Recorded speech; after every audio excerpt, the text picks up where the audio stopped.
Hey everyone, it's Candace Roberts. Time for a little Botox and Dysport education. So, whenever we inject Botox and Dysport, we have these lovely muscles that move, and that's called dynamic wrinkles. I have just had a baby, so I have lots of dynamic wrinkles. So if you look right here, this is our first little area that we inject, our frown lines, or number 11.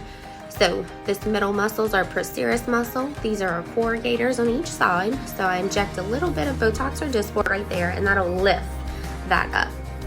Our next area is going to be in our frontalis.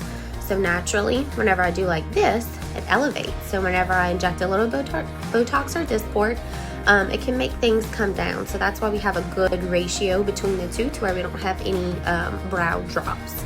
That'll soften these lines. Our wonderful crow's feet. So whenever we smile, everything kind of bunches together. So I inject a little bit around this orbicularis oculi muscle, and that'll spread everything out. It can actually cause a brow lift as well, and then we can get a little bit under the eyes to soften those jelly rolls. We can do like this. This is our nasalis on each side. That's what gives us those lovely little bunny lines. We can inject a little of that to soften it. In our upper lip, we can inject a little bit right here. That'll cause the lip flip. So that'll give the illusion of a fuller upper lip and flipping it, but it won't actually add any volume.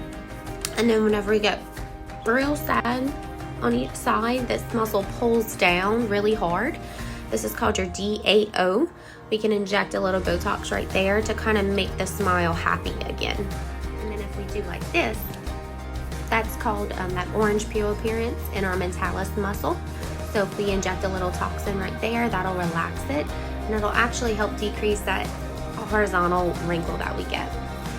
If we look at our neck, these are called platysmal bands. So if you inject a little toxin in there, that'll actually decrease the sharp banding that we have. We can also do something called microtox, where we treat these tech neck lines. So I inject along there to kind of soften those lines as well. So that is a full face rundown of Botox and Dysport for you. So the next question that I get is, well, how many units do I need?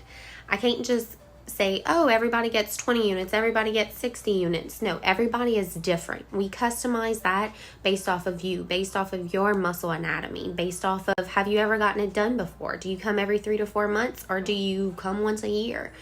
But yes, absolutely, we can start with something slow, like a little bit, 20 units or something like that, or you can have full face. There's some patients that can get 100 units if they do full face and neck, so that's not abnormal. On label, FDA dosing for Botox is actually 64 units between this area, forehead, and crow's feet. So Botox kicks in about day 7, max potential is 2 weeks, and it lasts about 3 to 4 months. Dysport will kick in a bit quicker, about day 3-4, max potential is still at 2 weeks, and it still lasts about 3 to 4 months.